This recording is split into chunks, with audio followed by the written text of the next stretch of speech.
తినడం కూడా ఓ పండగే. మొరాకో మరి మాకో? పూర్తి వివరాలకు చదవండి రేపటి సాక్షి దినపత్రిక. గాచారం మంచిగా లేకుంటే ఏనుగు మీద పోతున్నా ఎగిరొచ్చి మరి కుక్క గరుస్తుందంట. కర్మ బాలేకపోతే రైల్లో వెళుతున్నా వరదల్లో మునిగిపోతామట. అట్లుంది పరిస్థితి. ప్రమాదం ఎటు నుంచి ఎటు దూసుకొస్తుందో ఎవ్వరికి తెలియదు. లాలా లాలా అని పాడుకుంటూ వెళ్తుంటే కూడా ఎదురొచ్చి ఏదో ఒక బైకు డాష్ ఇవ్వచ్చు, లేదంటే ఇంకేదో మీద పడవచ్చు, కుక్క అడ్డం రావచ్చు, పంది వెక్కిరించవచ్చు. ఏం చేస్తాం, అలా దాటుకుంటూ చూసుకుంటూ పోవాలి. తమ్మి పోతున్నావు గాని రోడ్డే కాదు మీది కూడా చూసుకుంటావో.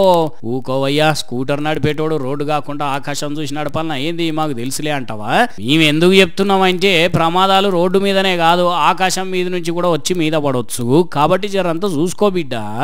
ఏలవయ్యా, నేను రోజు ఈ రోడ్డు మీదనే పోతుంటా, ఎక్కడేముందో ఏ గొయ్యి ఉందో నాకు తెలుసులే, నువ్వు చెప్పొచ్చావు అని కోపానికి వస్తే మాత్రం నేనేం చేయలేను. కానీ కాస్త కింద మీద చూసుకొని వెళ్ళు అని మాత్రం చెప్తున్నాను అంతే. ఆ తర్వాత నీ ఇష్టం.